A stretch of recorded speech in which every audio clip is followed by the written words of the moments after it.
So Huawei has a Max model now of their MatePad lineup. So it's the MatePad Pro Max this time, and it's 13.2 inches, flexible OLED screen. This is the Papermate screen, so it's matte, and they've made various improvements.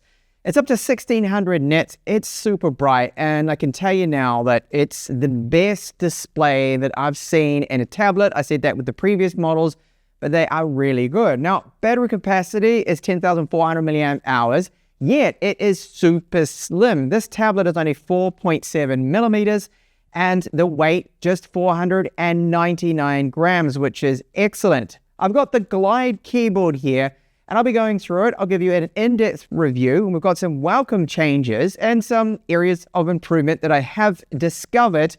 And good news is too that the chipset performance, well, it's over 60% faster than the previous model, at least what I'm seeing. So just a stunning tablet when you're holding it here.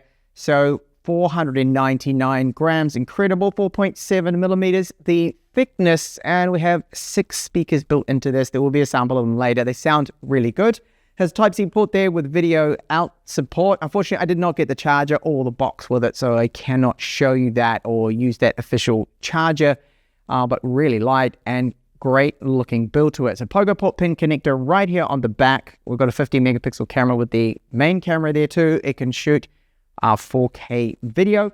And when you're using the Glide keyboard, well, this is it right here. So we've seen it before with the previous model. You've got a area for our stylus, so it fits in like so, and I'll just hold that up to the camera so you can see. It goes in that bottom half.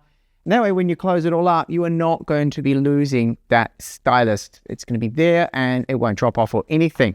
Now, magnets connect it onto the back, and as soon as the Pogo port pin connector there does recognize it, it's going to be up and running, working. It's using Nearlink 2 as well, so is our active stylus. So you've got the 2 levels. You can prop it up like this.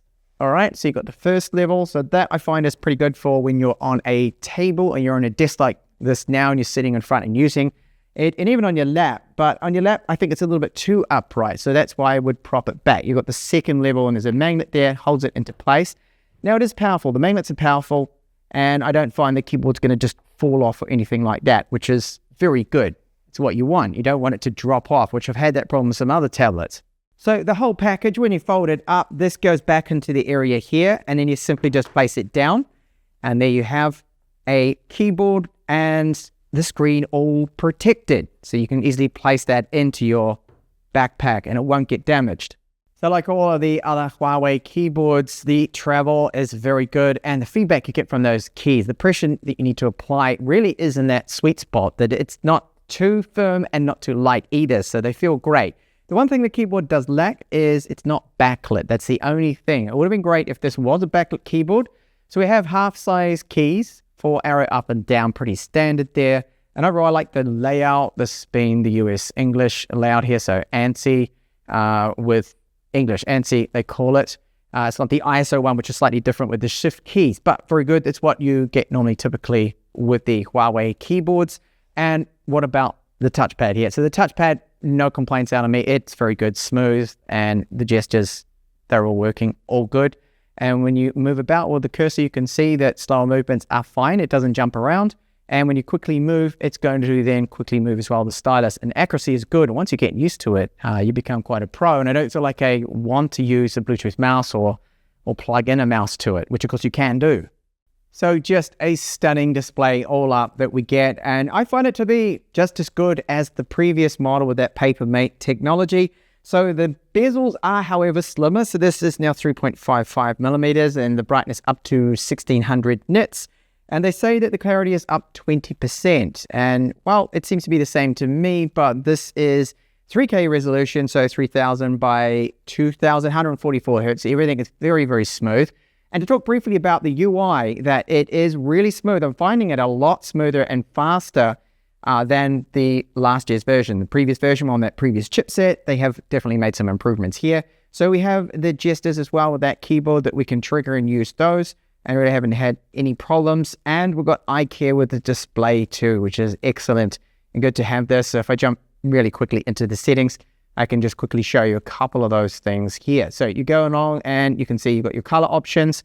and the screen refresh rate. So I force that on to high. You can change this if you want, of course. If you want to save a little bit on battery life, put it onto standard at 60 Hertz, but you might as well use the faster refresh rate when you're using it. And yes, you notice a massive difference with that. So color options, there's a few in there. So natural tone, you can turn that on, color mode, and temperature. So it's just a stunning display. It really is. They both are excellent displays, and I'm absolutely loving them. And because it's the matte with the paper mate tech on it, when you're using the Stylus, which I'll get onto now very quickly, it feels a lot better, a little bit more like simulating that pen on paper kind of feel. Now the active Stylus, the M Pencil Pro, you can store it up the top here if you want. The magnet will keep it there in place, or in the keyboard as I showed you. Now I don't really have any artistic talent. Well, maybe I had a little bit a long time ago, but not anymore. But I will just do a quick little scribble here for you. Now the Stylus works 12 millimeters, or has detected the hover away from the screen, which is very good. And the latency of this using near link is almost instantaneous. It is very, very good.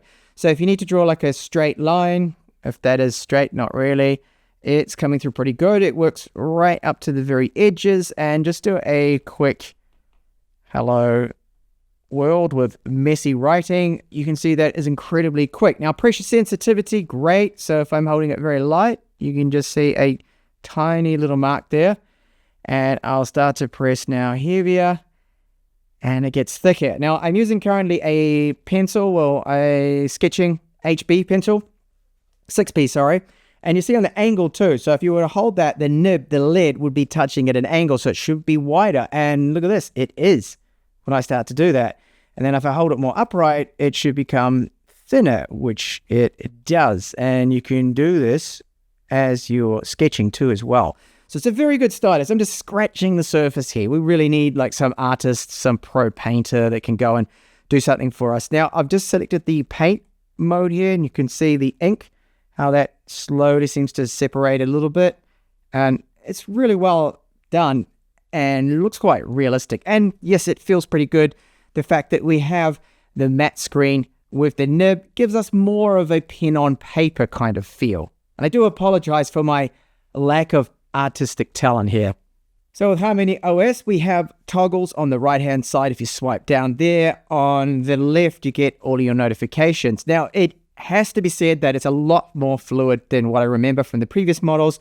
If I haven't already mentioned that, a really good performance. I'm finding it to be fantastic, and I'm pleased with this. The improvements, they're definitely noticeable with it. Now you have app gallery.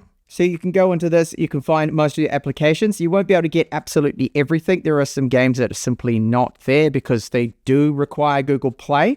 And you get a bit of this, which is kind of annoying, like pop-ups and adverts and things. But I guess they're pushing and just trying to get more apps installed on the platform. Not that I'm defending it. I wish they would tone it down. I find it to be a little bit on the aggressive side there with it. So I have Google Play installed. Yes, you can install it. There's ways to do this, okay? So we have Gbox, which I'm currently using. Gmicro, I believe, still does work.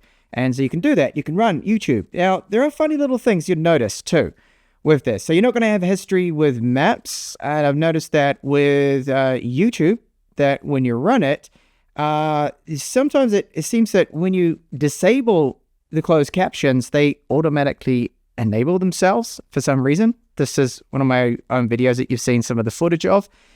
And I don't know why it's doing that. It seems that when you get out of YouTube, and this issue sometimes pops up, that it doesn't want to cache either. Okay, it is caching. It's a little bit slower than expected there for some reason. So the closed caption thing, there's a few other little bits and pieces, but in general, it really does seem to be all working quite well. So I'm really pleased with that.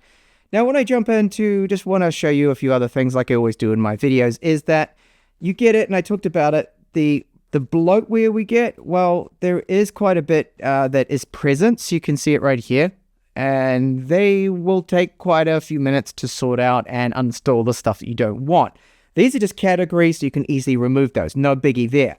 Now, there is GPS on board. Hardware GPS, of course, and even a compass. So if you happen to be a boatie and you want this amazing screen that's clear, you can even see it in direct sunlight, well, you can use navigation apps, and it seems to be pretty good. Accuracy around about 2 to 3 meters, which is great. And the internal storage speeds, so this is pretty fast. We've got here up to, well, surpassing PCIe 4.0 speeds. It's very, very quick. So this, I believe, is UFS 4.1 spec. I'm probably wrong there actually with that, but incredibly quick. Those random reads and writes, all very, very good. And as I showed you, yes, super powerful now. Well, not super, but a lot better than what it used to be. Still falling well behind the competition that are getting scores of close to 4 million. Most of those will say the Snapdragon 8 Elite Gen 5. Now, battery life, very, very good. 12 hours and 5 minutes. It is a 10,400 milliamp hour battery, and this is a fixed test. And yes, I had the refresh rate set to the 144, so it's actually an impressive result. So really good. I haven't had too many issues. I can't see anything wrong with this battery life. It's brilliant. And then charging, yes, it is quick. So we can get up to, I believe it's 120 watts. I didn't get a charge included with this, so I used one of my own chargers, and it fully charged in 47 minutes, which I think is more than acceptable. That is a good rate there, considering it is quite a large battery that it has to charge. Wi-Fi 7 on board, did test it out. I happen to have a Wi-Fi 7 router in the apartment, and those speeds, really good, quite good. Not the fastest I have seen, but it is not going to be able to slow the tablet down at all. Multitasking is very good with the MatePad Pro Max. So you can see I've got an app right here minimized. You can have all your apps floating in little windows. The performance of this does seem to be quite good. You do notice though, however, if you start to run a lot of apps and especially a game in the background, it will take a bit away from the performance. You do see it. This I see with other tablets too as well. So it's nothing new there. So you can do split screen, and just got Play Store open right here. So you can easily just go up and do the split screen if you want. You can set that.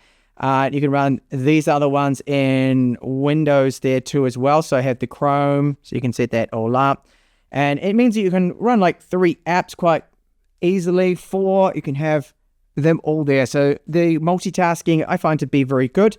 Now, because we have a fantastic, stunning display, that ebooks look very good too as well. So we'll jump into very quickly an ebook, and you can see the whole thing really good on your eyes. And you've got other things like there is a dedicated ebook mode.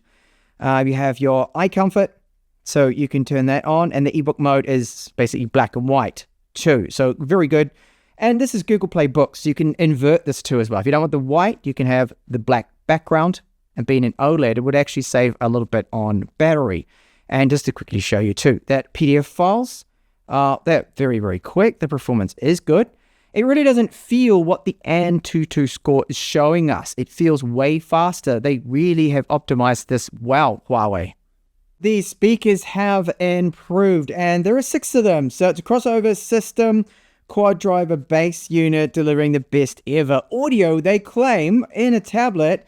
So lows are apparently up 167%, loudness 67%, and the frequency, high frequencies, so your highs, 33% up. Now, I'm going to play you a track here that should cover all of those bases, because there's some highs in there, some lows, some bass.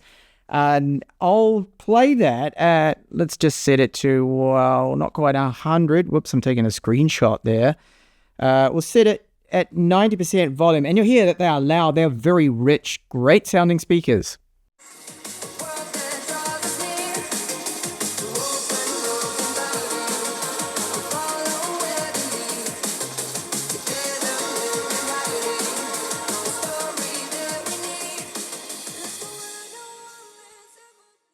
Now, there's been some changes to the gaming performance, as we saw with Antutu. It's really up compared to what it was like with the previous generation of the chip that we have in here, the chipset. Now, I don't run Genshin Impact on Ultra. I've got it on Medium, and it is very good. It's very playable. So all the games out there in the Play Store will be playable. And what we have here is better heat dissipation too. They've got dual vapor chambers in here, and the chipset's right smack bang in the middle of the tablet.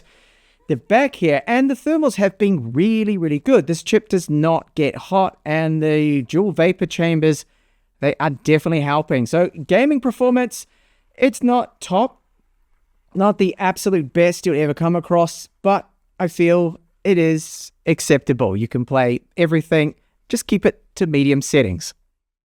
So as I mentioned, I picked up on a YouTube issue that's very minor, just the subtitles, well, the closed captions keep being re-enabled for some reason. The other is that there's no widevine level 1 cert that I discovered. So Amazon Prime Video here, great. And if I go to see any of my favorite TV series or whatever, stuck in standard definition. I don't really understand this because last year's model, we had everything in full HD because it had a widevine level 1 cert. I hope that this is just a software thing. In theory, it should be. They should be hopefully able to fix this so then we can have everything in full HD, which is exactly what you want to see with such an amazing screen. But yes, the apps works. Prime Video works, Netflix works, all of the streaming services just in standard definition at the moment. So the camera performance, let's have a look, a very quick look. So front-facing camera, this is 4K video, and I'm amazed that they managed to get a sensor and that it can support 4K in such a slim, tiny bezel. And then the rear 4K, it seems a little bit shaky, like I don't think it is using electronic image stabilization. Doesn't seem to, or not a lot that is being applied. Now it's 4K 30 or 60 frames per second. So top of the line hardware here with our MatePad Pro Max. They really do deliver with the hardware, everything. But yes, of course, the chipset we know is not going to stand and stack up against the latest and greatest from Qualcomm and MediaTek. However, great to see that they have really improved the performance of this. It feels very smooth, well optimized. Harmony OS version 4 that runs. And as I pointed out, their battery life is good. Charge time is also excellent, and a really good keyboard and the touchpad. So the Glide keyboard here, great. And then the pencil too, works well, that active stylus as I showed you. The screen, really impressive. This is top tier, top of the line. When it comes to tablet screens, there really is no better than this. And it's very good for your eyes. The matte coating also means, as I demonstrated and showed you, that outdoors in direct sunlight, it is crazy clear. How they can pull that off, well, it's an engineering feat, really, that it can be that clear, even in the sun. The 1600 nits certainly does help. For a tablet, the cameras do seem to be good. They're not going to be as good as your phone, but they are quite decent. Now, what I discovered is some of the downsides that, yes, we know with the applications that you've got to do a few workarounds to get the G apps working so you can get, well, Gmail and Google Play and all that, but I have it up and running here. What I did discover is widevine level 1 cert is not present. It's level 3. And that means that, as I pointed out, that Netflix, Amazon Prime Video is, even though we've got a lovely, flexible OLED 3K screen, can't take advantage of it because it's stuck in standard definition, and that is truly disappointing. Now, that is on the software side of things. I hope that they can get an update because the other MatePad I've got does have the widevine level 1 cert. I'm going to get Netflix, Amazon Prime Video in full HD at least, and that looks fine on such a small screen at that resolution. But standard definition, it looks a little bit blurry. So that's one area that I've seen there. And then some things like, for example, Wuthering Waves couldn't get it to, well, recognize or log in with my Google Play account, but Genshin Impact worked with my Google Play account. So there's a few little niggly things there, but overall, fantastic hardware. And thank you so much for watching my in-depth review of the new MatePad Pro Max from Huawei.